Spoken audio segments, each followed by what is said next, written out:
네, 오늘부터 우리가 갈라디아서 말씀을 함께 살펴보고자 합니다.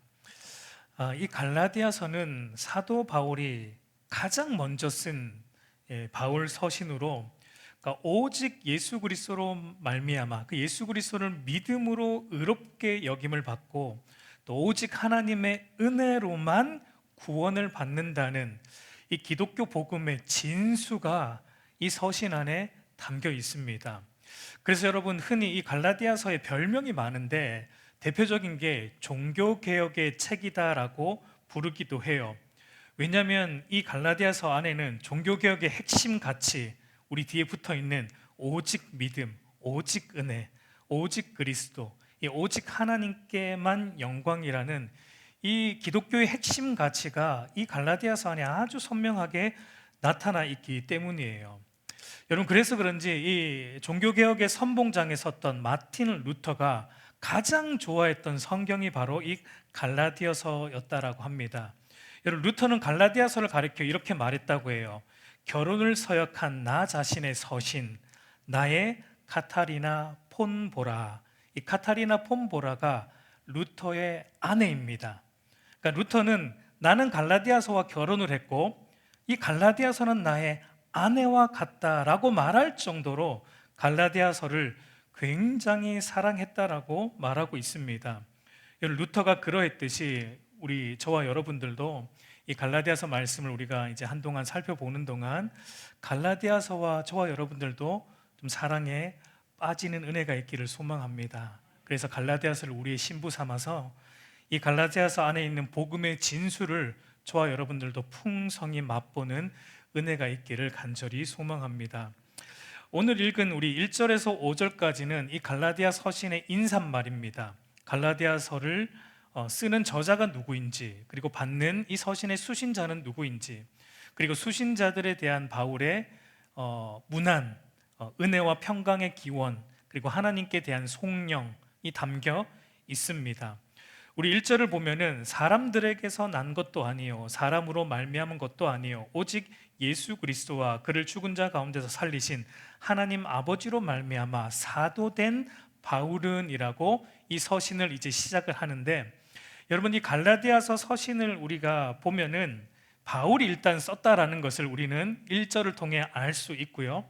그런데 바울이 갈라디아 서신을 쓰는 것을 보면 우리가 다른 바울의 서신들과 조금 비교해 보면 조금 느낌이 사뭇 다르다라는 것도 알 수 있습니다.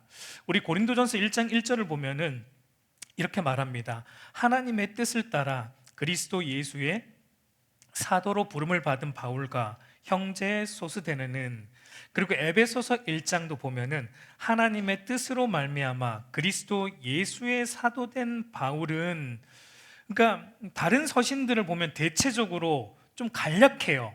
하나님의 뜻으로 말미암아 그리스도 예수의 사도된 바울, 이 정도로 자신을 소개합니다. 다른 모든 서신들을 보면은. 그런데 유독 여러분이 오늘 읽은 우리 갈라디아서만 보면 바울 자신을 소개하는 게 굉장히 여러분 깁니다. 다소, 그리고 내용도 복잡해요. 자기가 사도 된다라는 것을 사람들에게 난 것이 아니다라는 말을 2번이나 반복하고 있고, 그리고 하나님으로부터 말미암았다라는 것도 부활하신 예수님과 하나님을 동시에 말하면서 2번이나 반복하고 있는 것을 우리가 보게 돼요. 우리 한글 성경은 사도된 바울은이라는 말이 제일 문장 끝에 있지만, 여러분 헬라어 원문 성경을 보면 제일 처음에 있어요. 바울, 사도된, 그러니까 제일 처음에 그것을 강조하고 있는 것을 보게 돼요. 그러니까 여러분, 한마디로 이 바울 자신의 사도됨에 대해서 다른 서신들보다 이 갈라디아서가 굉장히 강조하고 있다라는 것을 우리는 이 1절을 통해 그런 느낌을 받을 수 있습니다. 근데 그 이유가 무엇일까요? 우리가 그 이유를 이해하기 위해서는 이제 갈라디아서의 배경을 우리가 조금 알 필요가 있는데, 먼저 갈라디아서의 서신을 받는 수신자들은 누구입니까? 우리 2절 말씀을 보면 함께 있는 모든 형제와 더불어 갈라디아 여러 교회들에게라고 말합니다. 그러니까 이 서신을 받는 수신자들은 갈라디아 지방에 있는 이 여러 교회들에게 바울이 이 서신을 쓰고 있다라고 말하고 있습니다. 우리 지도를 잠깐 보면은 갈라디아 지역은 어떤 한 도시를 말하는 것은 아니고요. 우리 저 끝에 여러분들이 볼 때 저기 제가 볼 때는 오른쪽인데 끝에 보면은 바울의 1차 전도 여행 때 방문했던 그 지역의 일대들, 그러니까 1차 전도 여행 사도행전 13장과 14장에 나오는, 우리 다음 지도로 넘겨주시면 사도행전 13장 14장에 나오는 비시디아 안디옥, 더베, 루스드라, 이고니온 등이 있는 이 여러 도시가 집결되어 있는 이 일대를 갈라디아 지역이라고 부릅니다. 지금의 이제 터키 지방의 그 일대를 의미합니다. 그러니까 바울이 이 1차 전도 여행 때 갈라디아 지방에 복음을 전했어요. 그리고 그 복음으로 인해서 그 갈라디아 지역에 여러 교회들이 세워졌습니다. 그 갈라디아 지방의 사람들이 바울이 전해진 복음을 듣고 기뻐했고, 또 복음을 전해진 바울도 굉장히 기쁘게 맞아주었어요. 갈라디아서 4장 15절을 보면은 바울의 시력이 아마 좀 좋지 않았던 것 같아요. 그래서 갈라디아에 있는 이 교회 성도들이 어떤 말까지 하냐면, 바울이 어떤 말을 하면, 너희들이 나에게 눈도 빼어줄 정도로, 그러니까 나에게 눈도 빼어줄 정도로 너희들이 나를 좋아했다라고, 선대했다라고 바울이 말하는 것을 볼 때, 그러니까 바울과 갈라디아 지역의 이 교회 성도들과의 관계가 굉장히 좋았다라는 것도 우리가 알 수 있습니다. 그런데 여러분, 이 바울이 갈라디아 지방에 떠나고 이제 얼마 되지 않은 후에 한 문제가 터진 거예요. 그것이 뭐냐면, 이제 예루살렘으로부터 온 어떤 유대인 무리들이 바울의 사도됨과 그리고 바울이 전했던 복음에 문제가 있다라는 주장을 한 것이고, 그렇게 바울의 복음을 순수성을 훼손하기 시작을 한 거예요. 우리 사도행전 15장 1절을 보면 그 배경을 좀 알 수 있는데, 우리 한번 같이 읽어보겠습니다. 어떤 사람들이 유대로부터 내려와서 형제들을 가르쳐 너희가 모세의 법대로 할례를 받지 아니하면 능히 구원을 받지 못하리라 하니. 여러분, 사도 바울이 전한 복음은 오직 믿음으로 구원받는 겁니다. 오직 은혜로만 구원받는 거예요. 그런데 예루살렘으로부터 온 일대 무리들, 일대 자칭 사도들의 제자라고 불렸던 그 일대 무리들의 주장은, 바울이 전한 복음은 조금 문제가 있다, 믿음도 중요하지만 동시에 율법도 지켜야 된다, 할례도 받아야 된다, 그래야지 구원을 받을 수 있다라고 이들이 전한 거예요. 여러분, 사실 그 사람이 전하는 메시지를 공격하기 위해서 가장 여러분 좋은 방법이 무엇일까요? 그 사람의 메시지를 공격하는 것보다는 그 사람 자체를 공격하는 것이 더 좋습니다. 예를 들어서 여러분, 제가 전하는 이 설교를 여러분들이 공격을 만약에 하려면, 제가 설교하는 내용들이 일일이 여러분들이 막 녹음을 하고 뭐 타이핑을 해서 어디 하나 오류가 있는지 막 찾아내고 분석해서 논리적으로 따져가지고 공격하는 것보다는 저라는 사람의 인격을 공격하면 더 효과적이에요. 그러니까 이렇게 말하는 거죠. 뒤에서 이렇게 말합니다. 그거 알아? 최동조 목사가 사실 신학교를 안 나왔대. 목사 안수를 거짓수로 받았대. 최동조 목사가 교회 재정을 뒤로 빼돌린대. 뒤가 엄청 구리대. 뭐 이런 소문을 퍼뜨리고, 여러분 그것을 믿기 시작하면, 사실이 아닙니다. 여러분, 그걸 믿기 시작하면 그때부터 여러분은 제가 전하는 설교가 귀에 안 들어옵니다. 성경적으로 바르게 전해도 귀에 안 들어옵니다. 저에 대한 권위와 신뢰가 무너졌기 때문에 제가 전하는 메시지의 권위와 신뢰도 무너진 거예요. 그러니까 이와 같이 예루살렘으로부터 온 일대의 유대주의자들이 바울이 전한 이 복음을 공격하기 위해서 바울의 사도적 권위를 공격한 겁니다.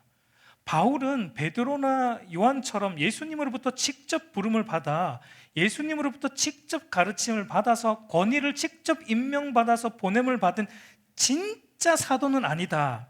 왜냐하면 바울은 예수님이 활동할 때 예수님을 따라다닌 직계 제자도 아니고, 그래서 예수님으로부터 직접 배운 적도 없기 때문에 바울은 진짜 사도가 아니다. 그렇기 때문에 바울이 전하고 있는 복음에도 문제가 있다라고 이들이 주장을 한 겁니다. 여러분 갈라디아 지방의 교인들이 이제 바울이 떠나고 얼마 안 돼서 유대주의자들이 와서 이런 말을 하니까 이게 긴가민가 지금 한 거예요. 그러니까 미혹되는 거예요. 아 그래 맞다. 바울은 예수님의 생전에 예수님으로부터 배운 제자도 아니고 임명받은 적도 없잖아. 율법을 지킴으로 의롭게 되는 것이 아니라 예수님을 믿음으로만 의롭게 된다면, 그러면 모세가 우리에게 준 율법은 내 삶에 어떤 의미인가? 그렇게 되면 율법을 따라 사는 삶, 선을 행하는 삶에 대해서는 등한시하게 되는 것은 아닌가? 그렇지, 믿음도 중요하지만 율법도 지켜야 되는 게 더 합리적인 것 같아라고 뭔가 이게 미혹되기 시작한 거예요. 이 소식이 바울에게 이제 들려진 겁니다. 그래서 바울이 이제 이 문제를 바로잡고자 대략 AD 49년경에 어느 시점에 지금 이 갈라디아 서신을 쓰고 있는 겁니다. 여러분 앞으로 우리가 갈라디아서를 보면서 자세히 이제 다루어 나가겠지만, 바울이 이 갈라디아서를 통해 중점적으로 다루는 문제는 크게 보면 세 가지예요. 첫 번째는 바울 자신이 진짜 사도이다라는 것을 증명하고 있습니다. 바울이 진짜 사도가 아니라면 지금 바울이 전하는 복음도 진짜가 아니기 때문에 바울 자신이 진짜 사도라는 것을 증명하는 것은 너무나 중요한 문제였습니다. 두 번째는 사람이 하나님께 의롭다 하심을 받고 구원을 받는 것은 율법의 행위가 아니라 오직 예수 그리스도를 믿는 믿음을 통해서만, 하나님의 전적인 은혜로만 되는 것임을 바울이 갈라디아서 안에서 아주 장황하게 이제 설명을 합니다. 그리고 세 번째 마지막으로 바울이 중점을 두고 있는 메시지는 오직 믿음으로만 의롭게 되고 오직 은혜로만 구원을 받는 이 복음은 우리로 하여금 율법을 등한시하게 하지 않는다. 절대로. 도리어 이 은혜로만 구원받는, 믿음으로만 구원받는 복음은 도리어 우리로 하여금 율법을 더 사랑하게 만들고, 그래서 더 선한 행실을 하게 만든다라는 것을 바울이 이제 갈라디아서를 통해 증명해 내고 있는 것을 우리가 보게 될 것입니다. 여러분 이런 배경을 가지고 우리가 1절을 한번 다시 보면은, 우리 1절을 한번 다시 같이 읽어보겠습니다. 사람들에게서 난 것도 아니요 사람으로 말미암은 것도 아니요 오직 예수 그리스도와 그를 죽은 자 가운데서 살리신 하나님 아버지로 말미암아 사도된 바울은 이라고 말합니다. 이제 우리가 이런 배경 속에서 보면 조금 이해가 됩니다. 바울이 왜 이토록 자신의 사도적 권위에 대해 다른 서신들에 비해서 이렇게 강조하고 있는지 조금 이해가 돼요. 그러니까 바울은 여러분 단순히 자기의 권위를 높이고자 하는 게 아니에요. 자신의 권위를 주장하는 게 아니라 자신의 이 사도적 권위와 자신이 전하는 복음의 메시지가 하나로 묶여 있기 때문에 이 복음을 변호하기 위해서 자기의 사도적 권위를 강하게 주장하고 있다는 것을 우리가 알아야 됩니다. 여러분 사도라는 말은 헬라어로 보면 아포스톨로스라는 말인데, 문자적인 의미는 보냄을 받은 자라는 의미입니다. 그러니까 여러분 이 사도라는 말이 신약 성경 안에서 보면 여러분 두 가지의 의미로 사용이 돼요. 하나는 일반적인 의미로서 어떠한 목적을 가지고 누군가로부터 파송을 보냄받은 사람이라는, 그러니까 전달자, 사신들, 대표들이라는 이런 일반적인 의미로도 이 사도라는 단어가 사용이 됩니다. 빌립보서 2장 25절을 보면, 그러나 에바브로디도를 너에게 보내는 것이 필요한 줄로 생각하노니 그는 나의 형제요 함께 수고하고 함께 군사된 자요 너희 사자로 내가 쓸 것을 돕는 자라. 여러분 빌립보 교회에서 사도 바울을 돕는 자로 에바브로디도를 파송했습니다. 보냈습니다. 그래서 바울은 에바브로디도를 가리켜서 너희 사자로서 나에게 와서 내 쓸 것을 돕는 자라라고 말하고 있는데, 여기에 사자라는 말이 바로 헬라 원문으로 보면 아포스톨로스, 사도라는 단어와 똑같은 말이에요. 근데 여기서 말하는 사도는 일반적인 의미로서 그냥 보냄을 받은, 어떤 목적을 가지고 보냄을 받은 사신으로서의 의미로서 사용되고 있다라는 것입니다. 근데 여러분, 바울이 이제 자신을 가리켜서 사도라고 말하고 있는 것은 이런 의미는 아닙니다. 이런 일반적인 의미의 사도가 아니라 특별한 의미의 사도로서 예수님으로부터 직접 배우고 예수님의 부활을 직접 목격하고 예수님으로부터 직접 권위를 위임받아 예수님으로부터 보냄을 받은 자로서 신약 시대에만 존재했던 특수한 직분으로서의 사도임을 의미합니다. 여러분, 이런 신약 시대에만 존재했던 특수한 직분으로서의 사도의 역할이 무엇입니까? 바로 교회의 기초를 확립하는 일이었습니다. 여러분, 당시는 지금처럼 이 기록된 형태의 성경이 없었기 때문에 예수 그리스도와 그의 가르침을 알기 위해서는 무엇을 의존해야만 했습니까? 사람들의 증언을 의지해야만 했어요. 그러나 이런 증언들이 여러 사람의 말을 거치면 어떤 일이 또 일어날 수 있어요. 왜곡되거나 오염되는 일이 일어날 수 있기 때문에 예수님께서 많은 제자들 중에 특별히 12명의 제자들, 12사도를 세우셨습니다. 그리고 그들에게 순수하게 복음을 지키도록 그 사명을 주셨고, 성경을 기록하거나 아니면 성경을 기록하는 일에 돕는 사명을 주셨고, 그래서 그것으로 말미암아 교회의 기초를, 교회의 터를 확립하는 사명을 이 특수한 직분인 사도들에게 우리 주님께서 임명하신 거예요. 그래서 에베소서 2장 20절 말씀을 보면 이렇게 말하는데요, 우리 한번 같이 보겠습니다. 너희는 사도들과 선지자들의 터 위에 세우심을 입은 자라. 그리스도 예수께서 친히 모퉁이 돌이 되셨느니라. 그러니까 교회는 사도와 선지자들의 터 위에 세우심을 입었다. 사도와 선지자는 결국 여러분, 신약과 구약을 기록한 사람들로서 이들을 통해 말씀이 보존되게 하시고 기록되게 하심으로 그 보존되고 기록된 말씀 위에 바로 교회가 세워졌다라는 것을 의미하고 있어요.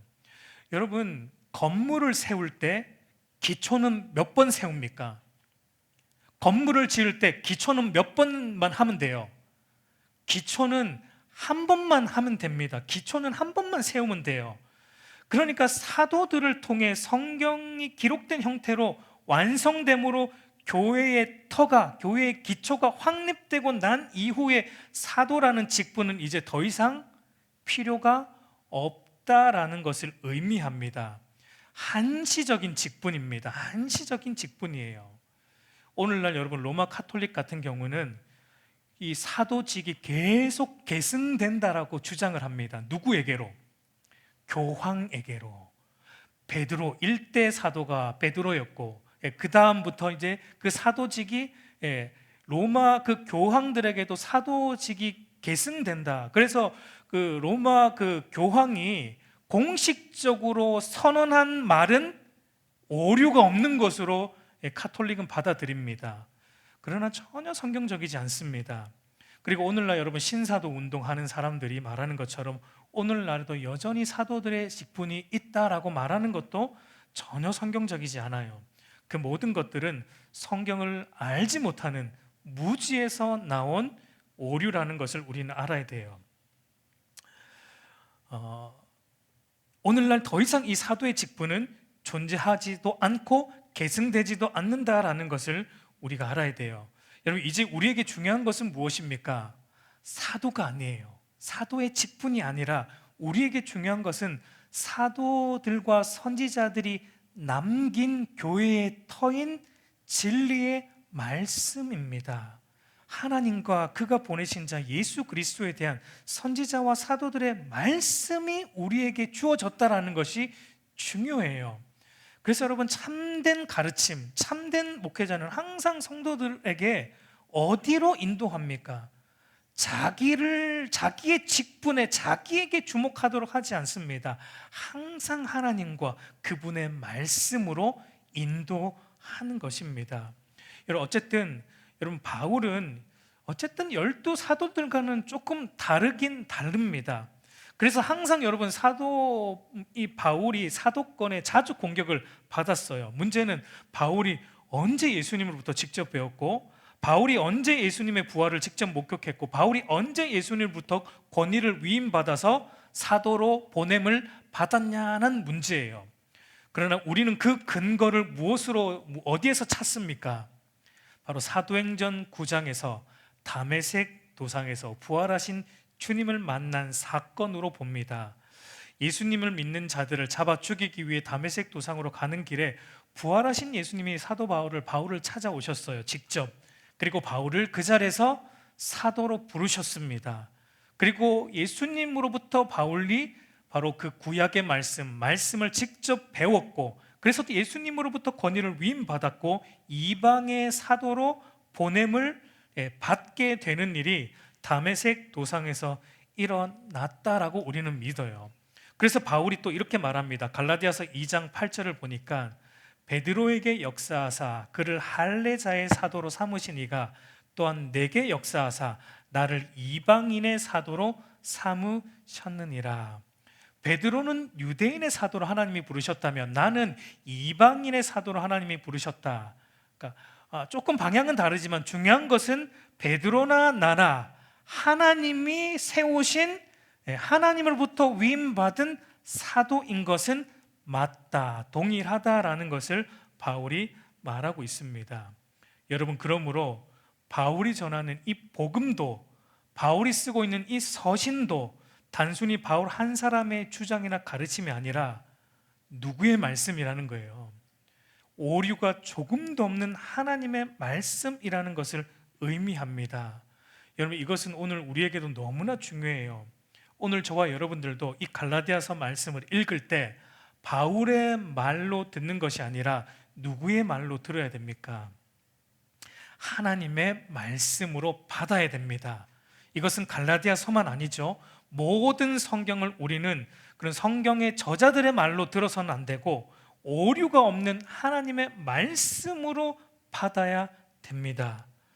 제가 베드로후서 강해하면서 말씀드린 바도 있지만, 여러분, 제가 선포하는 설교 말씀이 하나님의 말씀의 의도대로 전하여진다면 목사의 말로 들어서는 안 되고, 하나님께서 목사라는 도구, 그러니까 목사라는 나팔을 통해 선포하시는 하나님의 말씀으로 들어야 한다라는 것입니다.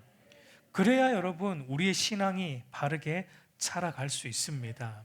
여러분, 그렇다면은 오늘 바울이 하나님께서 주신 이 사도적 권위를 가지고 전하고 있는 복음의 내용은 무엇입니까? 우리 3절에서 5절 말씀 우리 한번 같이 읽어보겠습니다. 우리 하나님 아버지와 주 예수 그리스도로부터 은혜와 평강이 있기를 원하노라. 그리스도께서 하나님 곧 우리 아버지의 뜻을 따라 이 악한 세대에서 우리를 건지시려고 우리 죄를 대속하기 위하여 자기 몸을 주셨으니 영광이 그에게 세세토록 있을지어다. 아멘. 여러분, 사실 이 부분은 서신의 기본적인 인사말에 해당하는 부분입니다. 갈라디아 지역에 있는 교회들에게 은혜와 평강이 있기를 기원하고 하나님께 영광을 돌리는 내용인데, 사실 조금 우리가 보면은 바울의 마음이 다소 뭔가 급하다는 그런 인상을 받게 돼요. 왜냐하면 보통 인사말에는 감사의 표현이 있는데 갈라디아서에는 없습니다. 보통 바울의 서신을 보면 너희의 믿음의 소식을 듣고 내가 기뻐하노라, 감사하노라, 이런 인사말이 들어가기 마련인데 갈라디아서에는 그게 빠졌어요. 지금 감사하는 것보다 중요한 게 있다는 거예요. 왜냐하면 이들이 지금 거짓 선생들의 미혹에 넘어가고 있는 상태이기 때문에 지금 바울의 마음이 급해요. 바로 복음으로 달려가고자 하고 있는 것을 보게 됩니다. 복음은, 여러분, 바울이 전하고 있는 이 복음은 우리에게 무엇을 말합니까?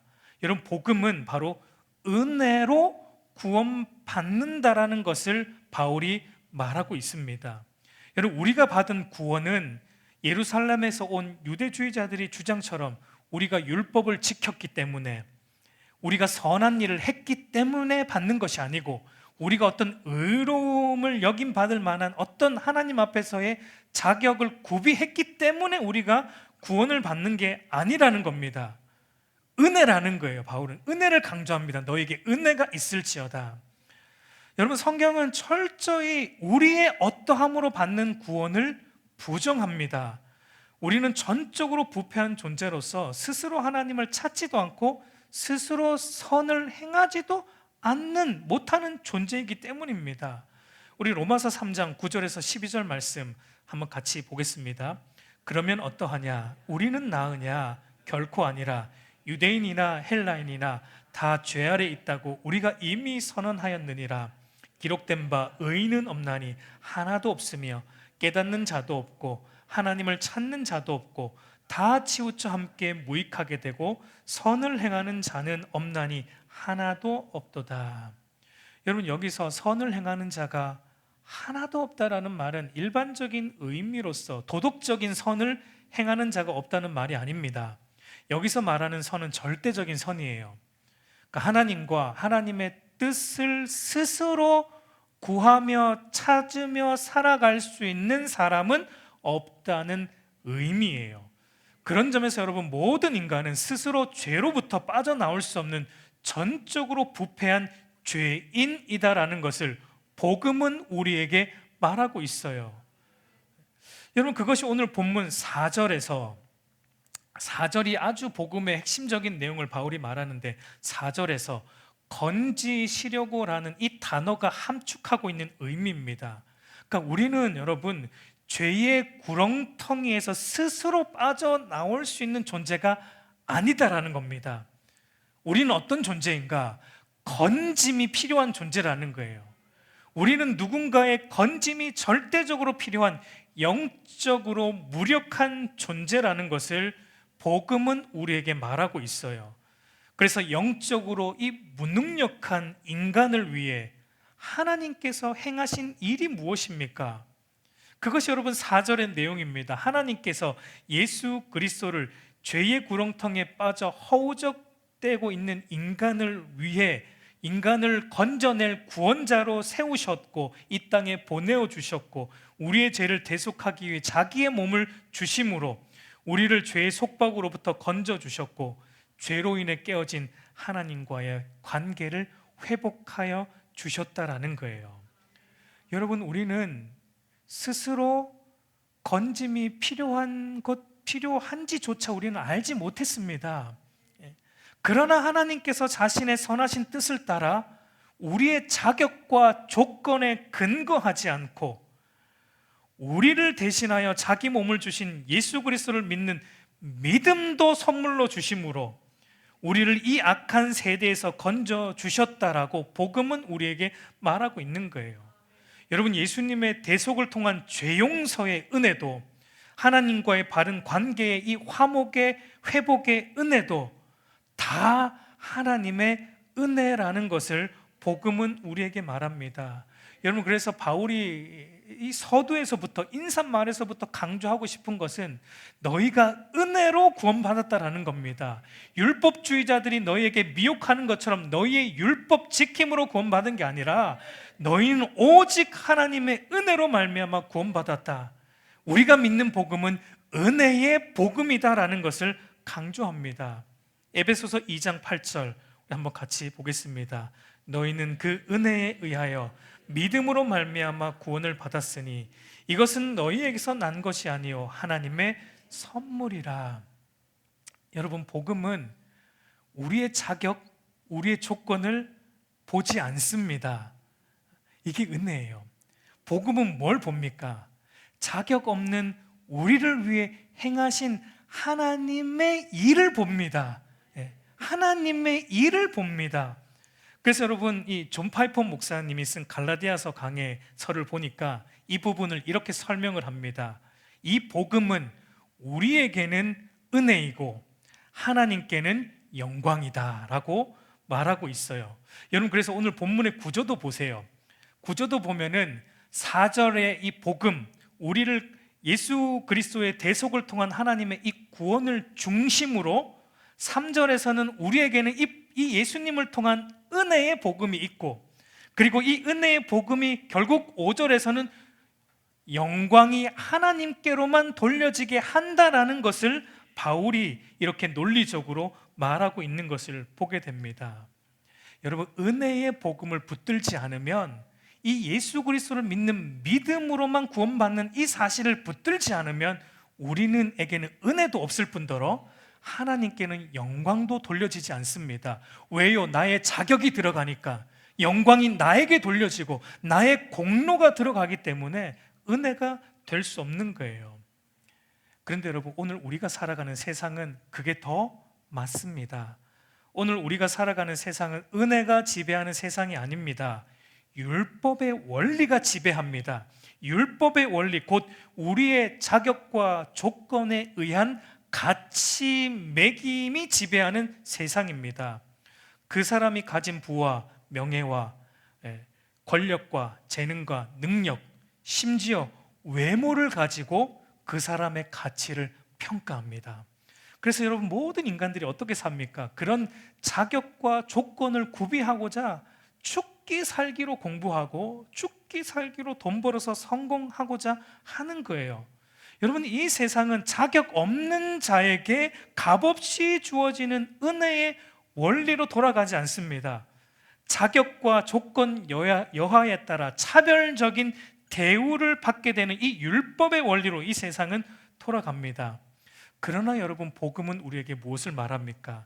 우리의 학벌이 어떠하든, 우리의 실력이 어떠하든, 우리의 외모가 어떠하든 그것은 중요하지 않습니다. 오직 예수 그리스도를 믿는 믿음만 있으면 되는 것입니다. 근데 그 믿음조차도 우리가 스스로 구비한 것이 아니라는 거예요. 그 믿음조차도 하나님이 주신 선물이라는 겁니다. 여러분, 한마디로 기독교의 복음은 처음부터 끝까지 하나님께서 하신 일이고 처음부터 끝까지 하나님의 은혜입니다. 여러분, 나의 나된 것은 오로지 하나님의 은혜예요. 우리의 자격, 조건 조금도 들어가지 않습니다. 우리의 자격, 조건 내세울 거 하나 없다라는 것입니다. 여러분, 이 귀한 은혜의 복음을 믿으면 우리 안에 어떤 일이 일어납니까? 여러분, 우리의 삶에 은혜의 열매, 은혜의 복음이 맺혀내는 열매인 평강이 우리에게 주어지는 거예요. 그것이 바로 사도 바울이 너에게 은혜와 평강이 있을지어다라는 말의 의미예요. 여러분, 평강은 무엇입니까? 평강은 하나님과의 화해된 관계 속에서만 누릴 수 있는 우리의 마음과 양심의 평안과 기쁨과 안식이에요. 우리의 마음과 영혼의 안식이 평강입니다. 이것은 하나님과의 바른 관계 안에서만 누리게 되는 마음과 영혼의 안식입니다. 그래서 여러분, 마틴 루터는 이렇게 말합니다. 그의 갈라디아서 주석을 보면 이렇게 말하는데, 은혜는 죄를 면제시키고 평강은 양심을 평안하게 한다. 우리를 괴롭히는 두 장본인은 죄와 양심이다. 그러나 그리스도는 현세와 내세에서 이 두 괴물을 소멸시켰고 발로 짓밟으셨다라고 말하고 있습니다. 여러분, 하나님과 우리 사이에 깨어진 게 한 이 죄는 우리의 행위로 제거할 수 없습니다. 우리의 행위로 죄를 제거하려고 하면 할수록 어떻게 됩니까? 더 죄가 가중화되는 거예요. 죄만 쌓입니다. 죄는 오로지 예수 그리스도의 대속의 은혜로만 제거되는 겁니다. 그리고 우리의 죄가 예수 그리스도의 대속의 은혜로만 제거된다는 이 복음의 진리를 우리가 그저 받아들이기만 하면, 믿기만 하면, 그때 비로소 우리 안에 죄로 인해서 요동치던 우리의 양심의 불안이 평안해지고 자유함을 얻게 되는 것을 경험하게 된다라는 것을 말하고 있어요. 여러분, 그것이 바로 우리 예수님이 말씀하셨던 내가 너에게 주는 평안이다. 세상이 주는 것과 같지 않은 우리 예수님이 주시는 기쁨과 평안인 것입니다. 여러분, 세상에서 말하는 이 평안, 세상이 말하는 안전함, 무엇을 통해 얻을 수 있다라고 세상은 말합니까? 우리의 마음과 양심의 평안함, 안전함을 세상 사람들은 세상의 가치관은 무엇을 통해 얻을 수 있다라고 우리에게 말해줍니까? 내 자격과 내 능력을 통해 얻은 나의 부를 통해 그런 안정과 평안을 얻을 수 있다고 세상은 말해줍니다. 여러분, 그래서 우리 통장에 여러분 돈이 많이 쌓이면 좀 어떻습니까? 마음이 좀 평안함이 있죠. 안 그렇습니까? 저도 그렇거든요. 마지막 주에 사례비 들어오는 거 보면 마음이 평안해지는 느낌을 사실 조금 받아요.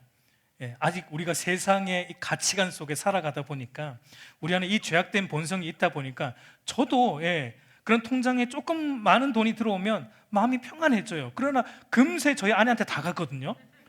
금세 불안해집니다. 남는 게 없으니까. 여러분, 세상은 그렇게 말합니다. 우리의 능력으로 얻은 내가 얻은 자격, 내 능력으로 얻은 돈, 내 능력으로 얻은 나의 학벌, 내 능력으로 얻은 나의 어떤 것으로 우리는 그 안에서 안전함과 평안을 끊임없이 찾으려고 해요. 이 세상은 그 가치입니다. 그러나 여러분, 성경은 그렇게 말하지 않습니다. 여러분, 누가복음을 보면 내가 구비한 나의 자격과 능력과 부를 통해 평안과 안전함을 찾으려는 자들에게 주님은 이렇게 말씀하셨어요. 누가복음, 우리 마지막으로 누가복음 12장 20절 21절 한번 같이 보겠습니다. 하나님은 이르시되 어리석은 자여 오늘 밤에 내 영혼을 도로 찾으리니 그러면 내 준비한 것이 누구의 것이 되겠느냐 하셨으니 자기를 위하여 재물을 쌓아두고 하나님께 대하여 부여하지 못한 자가 이와 같으니라 라고 말합니다. 내가 구비한 나의 자격과 나의 능력과 이 땅의 것들에서 안전함을 얻고 평안을 찾는 것은 어리석다라는 거예요. 그거 하나님이 언제 찾아가실 줄 모른다는 겁니다. 그러니까 우리의 참된 안전함과 참된 평안은 어디에만 있습니까? 하나님의 은혜의 복음 안에서만 누릴 수 있는 거예요. 이 악한 세대에서 우리를 건지시려고 우리 죄를 대속하기 위해 예수 그리스도를 주신 이 은혜의 복음을 아는 것 안에서만 진짜 안전함과 진짜 평안함을 누릴 수 있는 거예요. 이 은혜 안에서, 하나님에 대하여 부여한 이 은혜 안에서 우리가 안전함과 평안을 누리게 됩니다. 우리 사랑하는 성도 여러분, 이제 말씀을 맺겠습니다. 오늘 우리에게 절실하게 필요한 것은 여러분 은혜의 복음이에요. 여러분, 오늘 우리가 가진 오해가 뭐냐면 마치 이 복음이라는 것, 복음은 마치 초신자들에게나 필요한 것이다라는 오해가 우리 안에 여러분 은연중에 있습니다. 복음은 초신자들에게나 필요한 것이지라고 말해요. 우리는 교회 오래 다녔으니까 이제 복음 말고 좀 더 고차원적인 거. 성경은 여러분 절대 그렇게 말하지 않습니다. 이 복음, 은혜의 복음은 그리스도인의 삶의 전부입니다. 성경은 우리에게 복음이 우리의 시작이고 과정이고 끝이다라고 말해주고 있어요. 여러분, 복음은 모든 믿는 자에게 구원을 주시는 하나님의 능력으로서 그리스도인이 되는 첫 단추인 동시에 복음은 모든 그리스도인들로 하여금 하나님의 사람으로 온전하게 하고 모든 선한 일을 행할 능력을 갖추게 하는 그리스도인의 전 과정의 동력과 같은 것입니다. 여러분, 이 은혜의 복음의 능력으로 저와 여러분의 신앙이 다시금 불붙는 역사가 있기를 소망합니다. 다시 한번 우리가 이 복음으로 돌아감으로, 이 복음에 집중함으로 하나님의 은혜와 평강 안에서 세상이 줄 수 없는 안식을 누리는 저와 여러분들이 되기를 우리 주님의 이름으로 축복합니다.